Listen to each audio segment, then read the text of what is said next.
No ano em que Tartã, enviado por Sargão, rei da Síria, veio a Asdod e a guerreou e a tomou, nesse mesmo tempo falou o Senhor por intermédio de Isaías, filho de Amós, dizendo: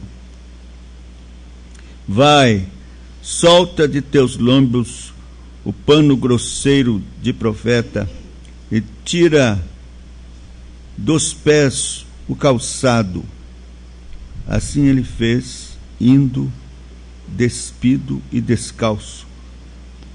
Então disse o Senhor: assim como Isaías, meu servo, andou 3 anos despido e descalço, por sinal e prodígio contra o Egito e contra a Etiópia, assim o rei da Assíria levará os presos do Egito e os exilados da Etiópia, tanto moços como velhos, despidos e descalços e com as nádegas descobertas, para a vergonha do Egito.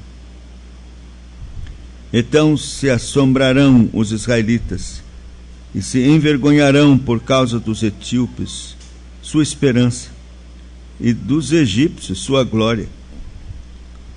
Os moradores dessa região dirão naquele dia: vede, foi isto que aconteceu àqueles em quem esperávamos e a quem fugíamos por socorro, para livrar-nos do rei da Síria.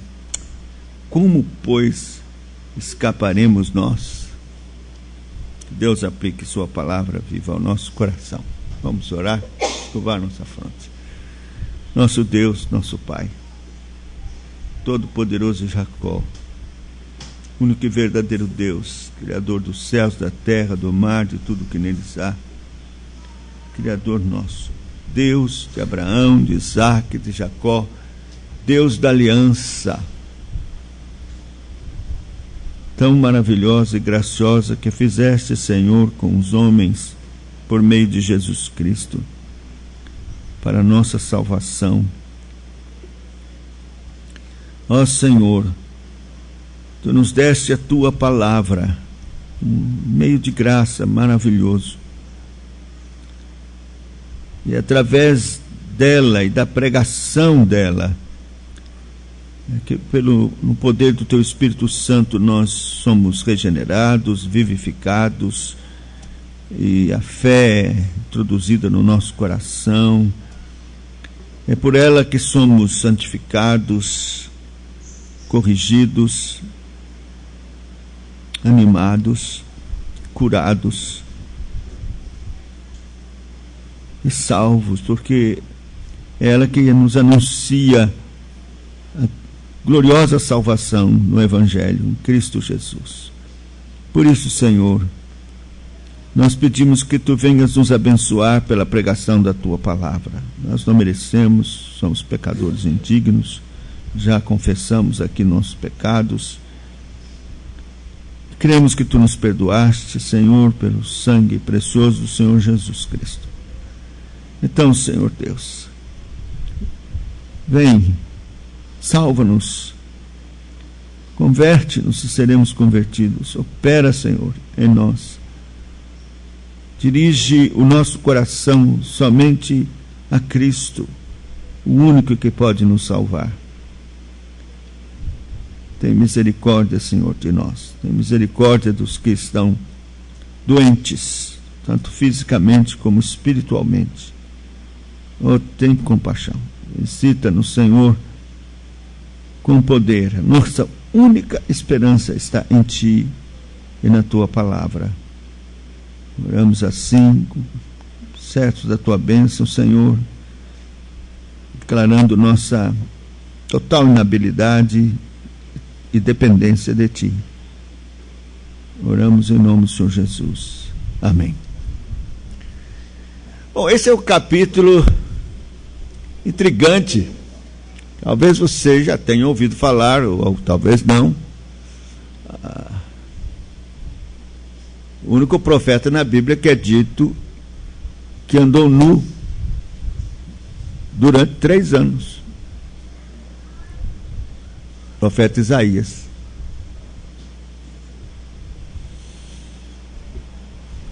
Há uma discussão sobre se foi totalmente nu ou se havia uma parte de baixo, com alguma coisa como uma tanga, contudo as nádegas de fora.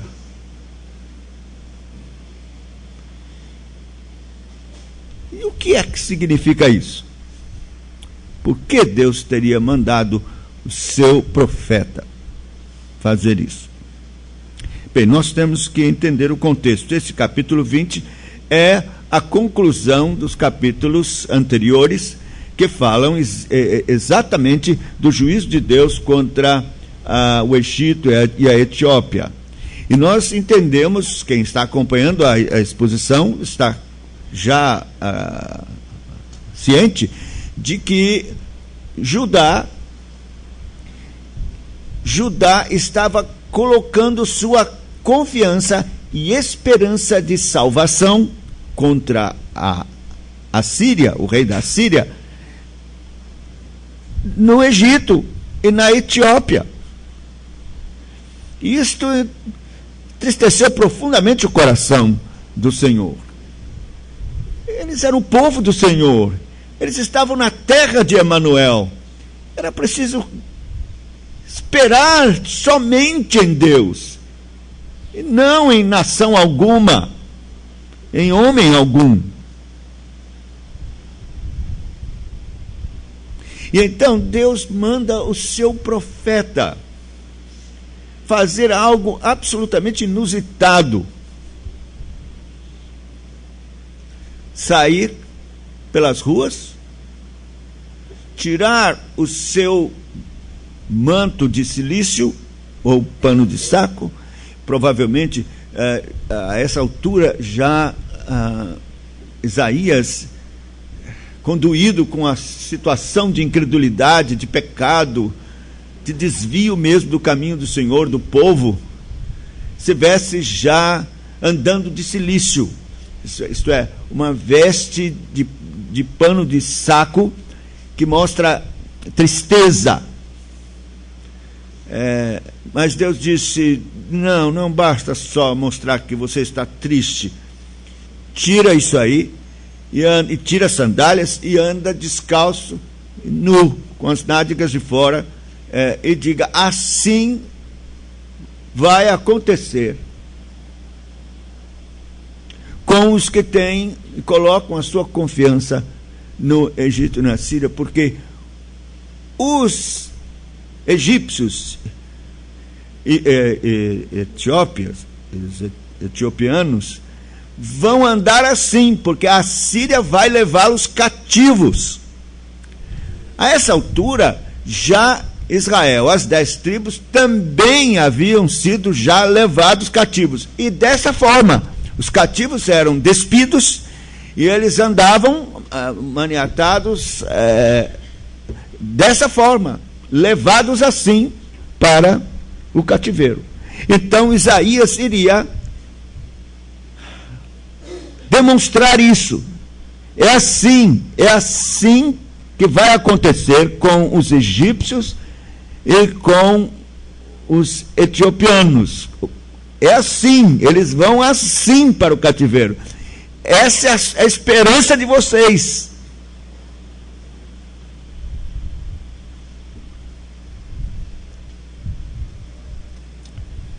Imagine, meus irmãos, como ficou o coração desse povo, né? Verso 5 diz: então se assombrarão os israelitas e se envergonharão por causa dos etíopes sua esperança, e dos egípcios sua glória. E veja que no final diz: como, pois, escaparemos nós?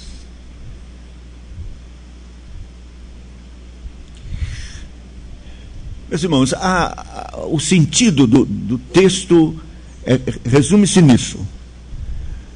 Nós, como povo de Deus, estamos sob uma ameaça.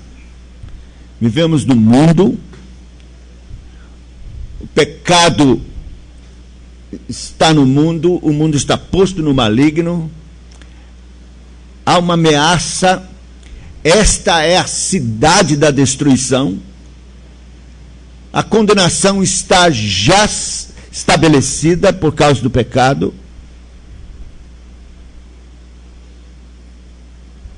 O juízo de Deus é certo. E a exortação do texto para nós hoje é esta: não podemos ter qualquer esperança no mundo, nem em qualquer pessoa, porque Deus já estabeleceu o seu juízo sobre a Babilônia, sobre os governantes, sobre os homens, sobre o mundo, e é assim que eles serão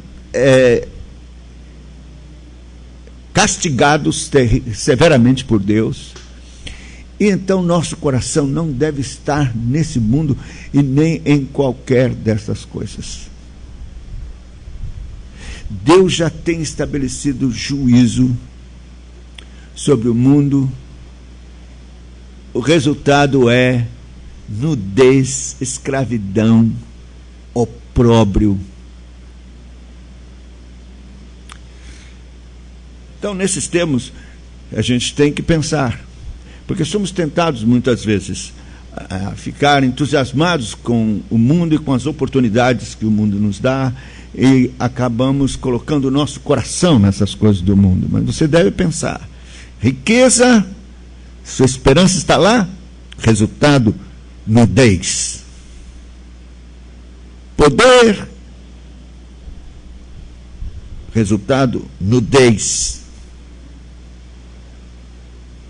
Entretenimento, outras coisas, resultado, nudez. Juízo, opróbrio.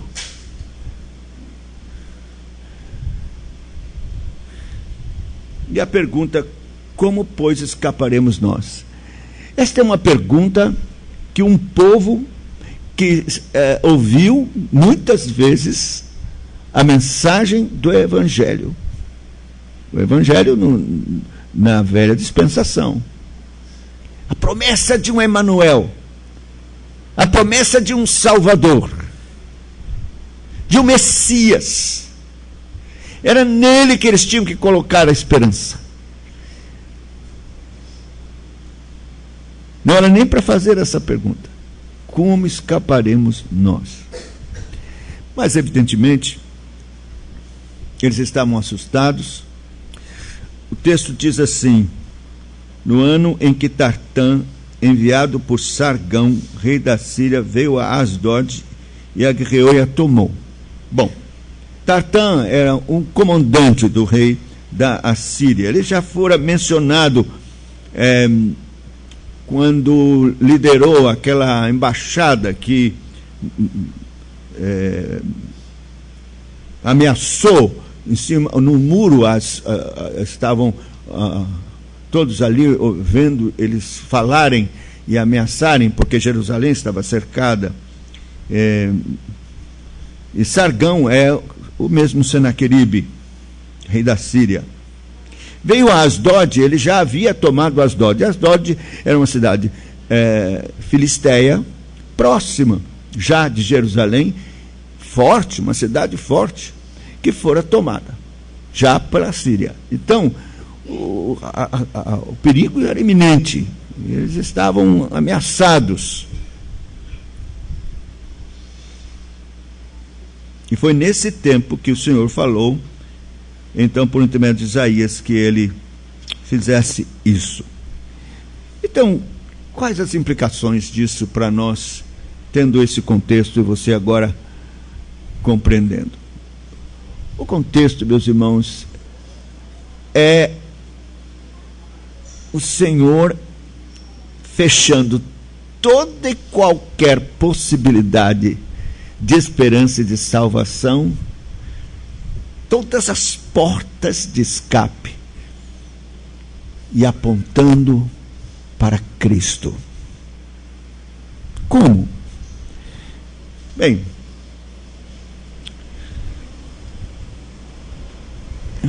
Isaías é o profeta que mais fala a respeito de Cristo.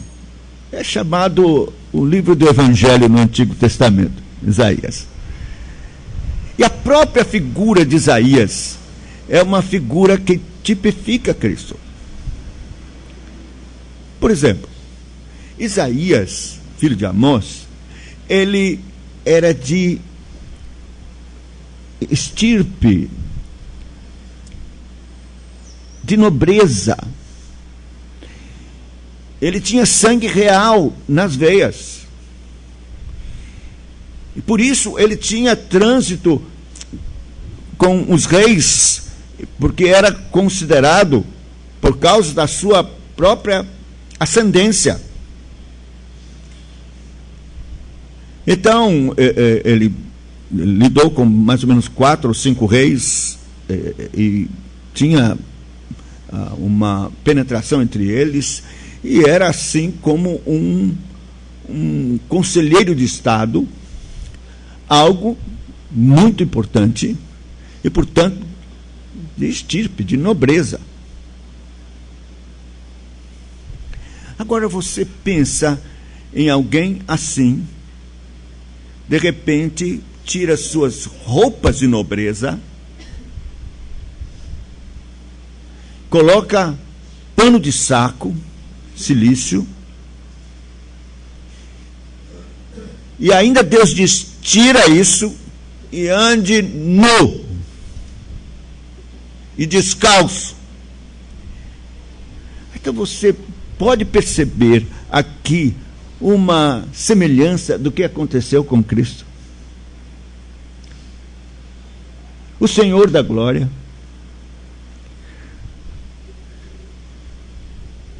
vestido de majestade, de glória, de fulgor, objeto de adoração dos anjos, arcanjos, serafins.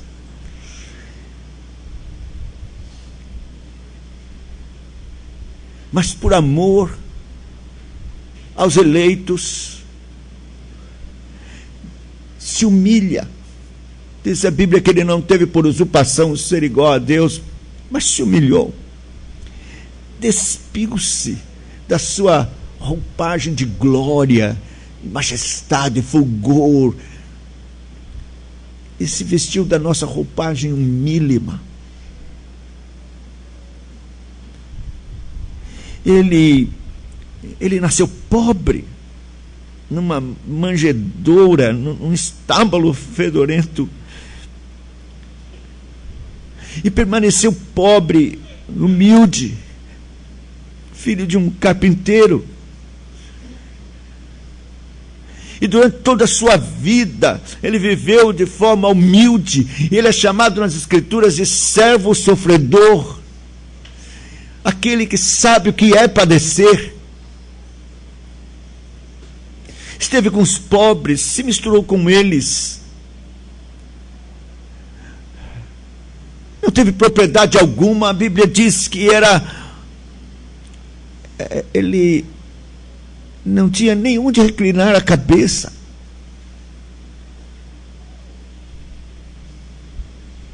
Tudo que usou era emprestado.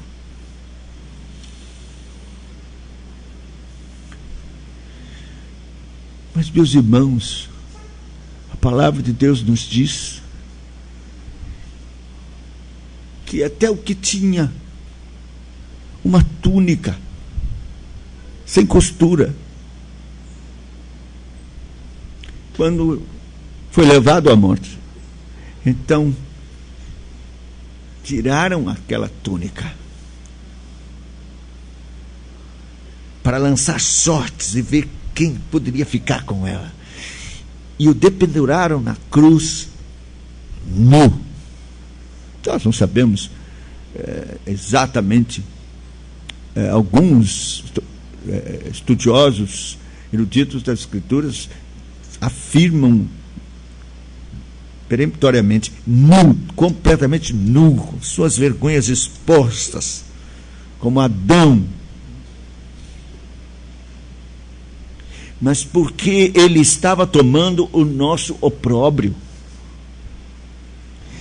Meus irmãos, o que é importante lembrar aqui é que essa nudez era a representação do castigo, da ira de Deus contra o povo, da ira de Deus contra os egípcios, da ira de Deus contra a Etiópia, mas também da ira de Deus contra o seu próprio povo, por causa do seu pecado. A nudez é a representação do castigo de Deus, da ira de Deus.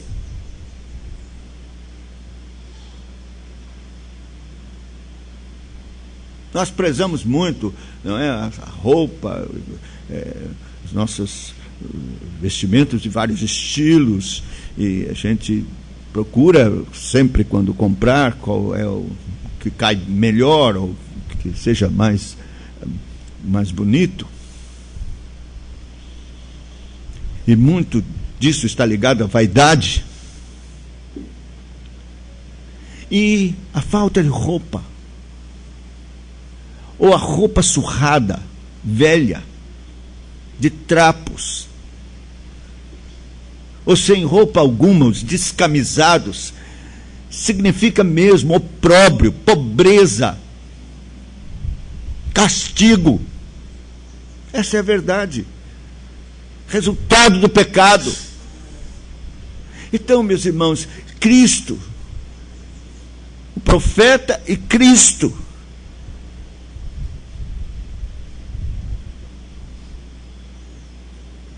como que tomando a sorte do seu povo, se apresenta assim, nu, dependurado naquele madeiro.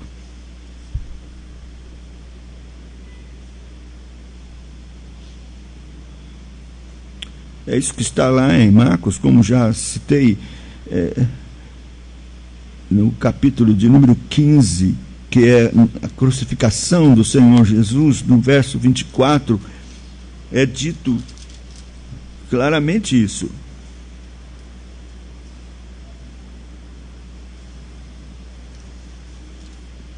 Marcos 15, 24.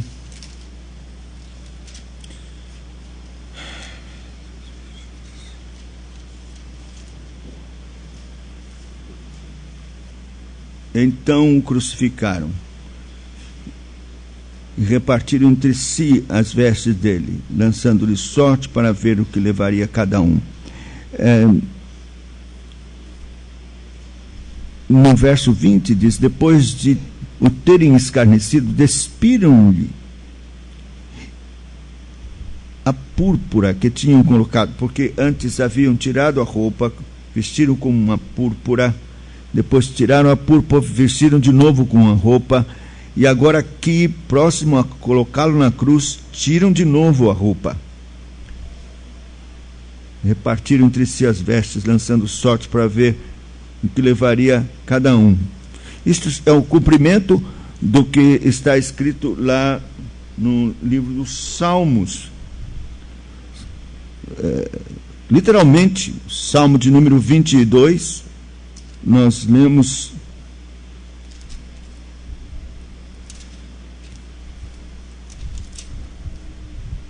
verso 18: repartem entre si as minhas vestes, e sobre a minha túnica deitam sortes. Então veja a semelhança de Isaías nesta atitude com Cristo. De modo que a resposta da pergunta, como pois escaparemos, só estava e seria respondida na própria pessoa do profeta nu, porque ele representava o castigo de Deus, mas também a salvação, porque ele proclamava com a sua nudez juízo e salvação. É só em Deus. A nudez mostra a ira, o castigo do Egito e da Etiópia, esperança vã. Mas também a nudez do profeta aponta para Cristo, o Emanuel, o único que pode salvar, porque ele se fez nu por nós e recebeu em nosso lugar o castigo.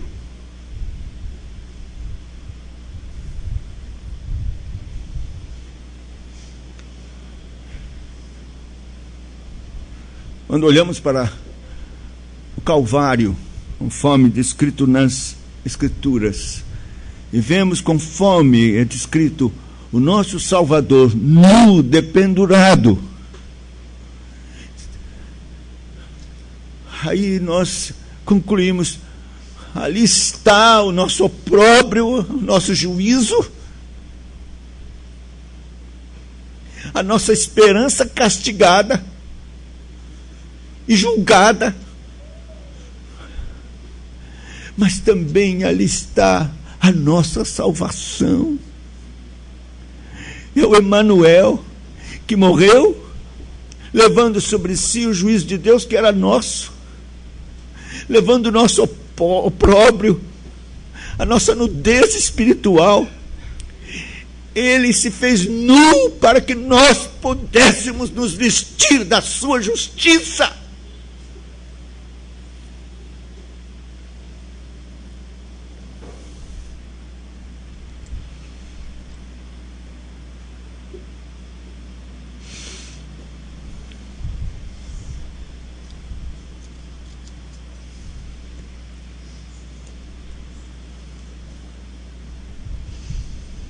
Meus irmãos,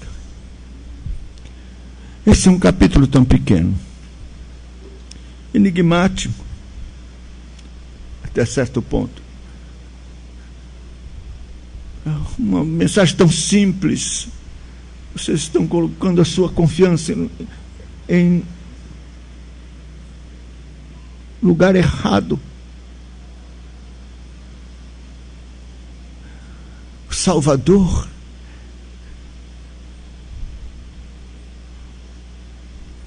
é Cristo, é o Emanuel.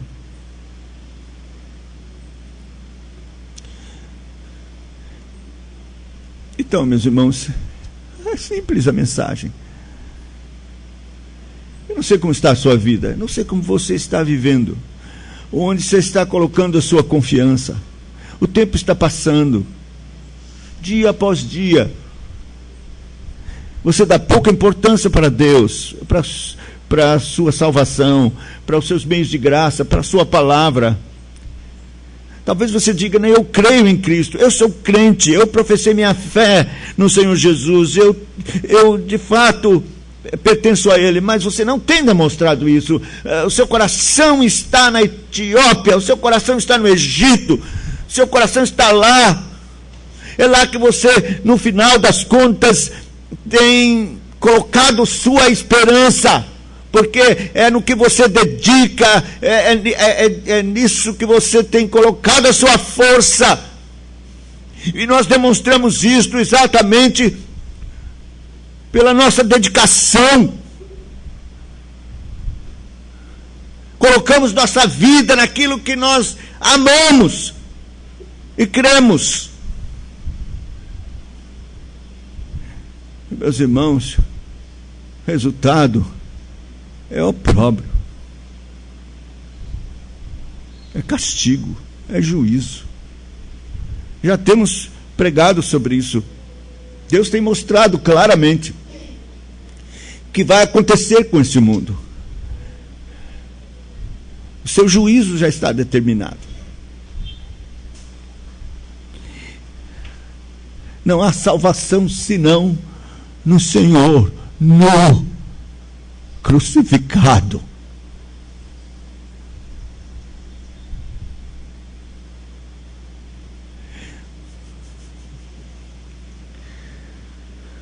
Eu sei que aos olhos humanos, segundo a concepção mundana, Cristo crucificado é escândalo. Como diz a palavra de Deus, é loucura para os gentios, escândalo para os judeus. Não há nada atraente, não há nada que encha os olhos da carne, para que você possa desviá-los da glória do mundo e colocá-los no infortúnio do crucificado. No entanto, a palavra de Deus nos mostra, por outro lado, o poder da cruz, a glória da cruz. Naquele homem aparentemente derrotado, nu, humilhado, desprezado, desfigurado, aparentemente sem nenhuma reação ou demonstração de poder, mas uma entrega, uma rendição, sangue sendo derramado, seus ossos podendo ser contados, a figura triste, humanamente falando, mas é o poder de Deus, é a glória de Deus, é a salvação de Deus, é nesta figura desfigurada que pela fé nós enxergamos o Senhor da glória crucificado.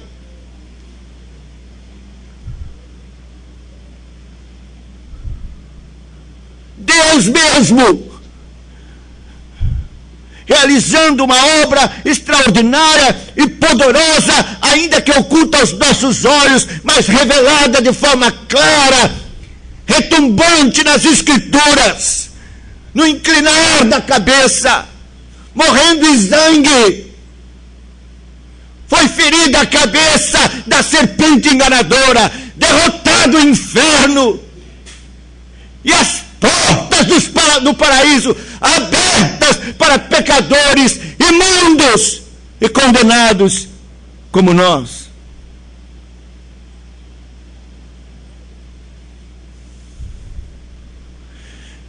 Mas é pelo Espírito Santo que podemos ver assim. Só aqueles a quem o Espírito Santo não abriu os olhos não podem ver, e fazem coro com a turba que zombava, ria, meneava a cabeça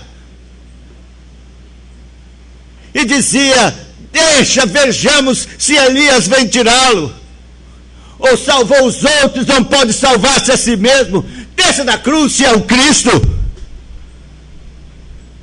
Quem podia ter qualquer esperança num pobre coitado nu, dependurado na cruz?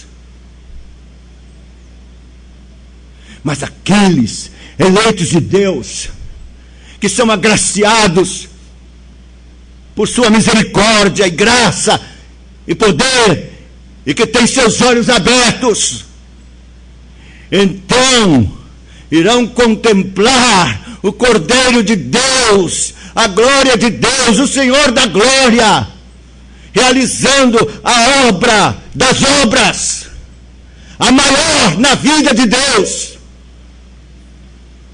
Dentre todos os seus atos estupendos e grandiosos, nada foi maior do que o Filho do Deus vivo, o Senhor da glória, o Criador de todas as coisas, morrendo nu, exangue, na cruz. Oh, quem pode ver isso? Oh, que glória os que podem ver isso! E contemplando esta bênção, esta graça, esta glória, experimentam o desprezo para com o mundo. Nunca mais esperança nestas coisas vãs e mentirosas e destinadas ao fogo, mas podem ver no crucificado, nu, sua glória, sua salvação, sua esperança, e então dedicarem suas vidas morrendo com Ele, ressuscitando com Ele, para uma vida gloriosa, bendita, consagrada, santa. Não mais para si mesmos, mas para aquele crucificado nu, que por eles morreu e ressuscitou.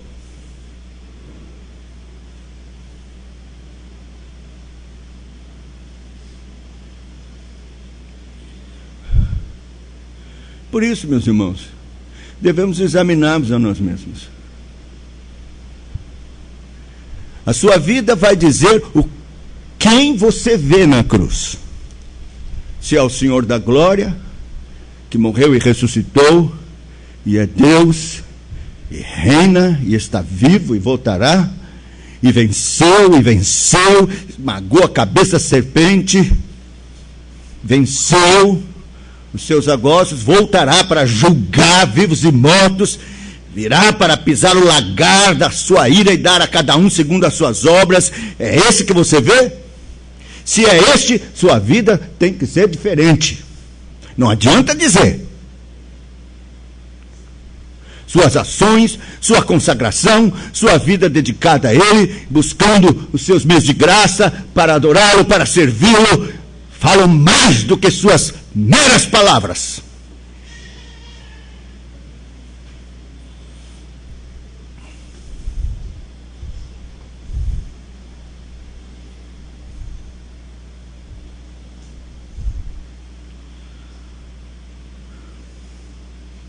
Como escaparemos? Ah, se aquele povo pudesse compreender. É o Emanuel. É o Emanuel que vai se humilhar, perder suas vestes e andar nu. Durante 3 anos. 3 anos. Isso certamente significa os 3 anos do ministério de Cristo. Buscando arrependimento e pregando que é chegado o reino. Arrependei-vos e crede no Evangelho.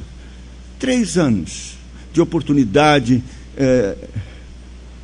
aos olhos daquele povo, humilde e por fim exposto nu. Assim Cristo, assim Isaías, assim Cristo. E ele tem sido exposto nu pelo Evangelho, pela cruz. Eu não falo do crucifixo que você vê pelas paredes, especialmente no nosso país. Eu estou falando da exposição bíblica, da cruz, da crucificação, do Calvário. Cada vez que você lê ou ouve pregar sobre o Calvário, você vê Cristo nu, levando o seu opróbrio e apresentando a salvação nele. O único que levou o nosso opróbrio, a nossa nudez, o nosso cativeiro. O único que pode dar um escape. Então, meus irmãos, mais uma vez, você está ouvindo graciosamente, gentilmente, da parte de Deus, amorosamente, a pregação do Evangelho.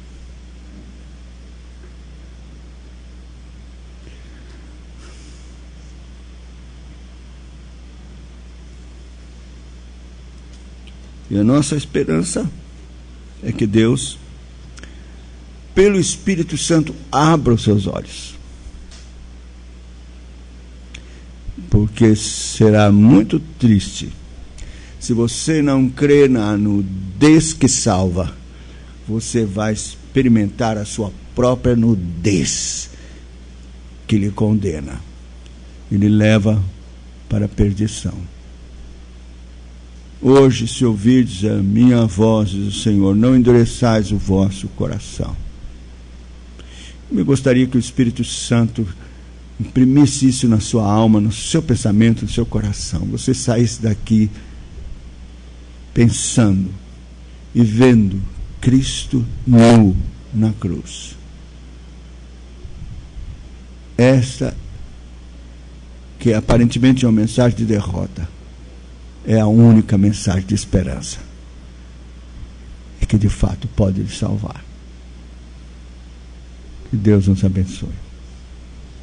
Vamos ficar em pé, meus irmãos, vamos orar.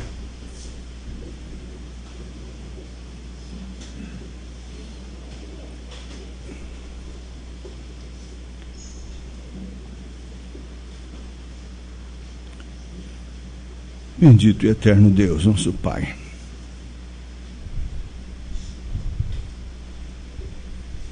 tem misericórdia de nós.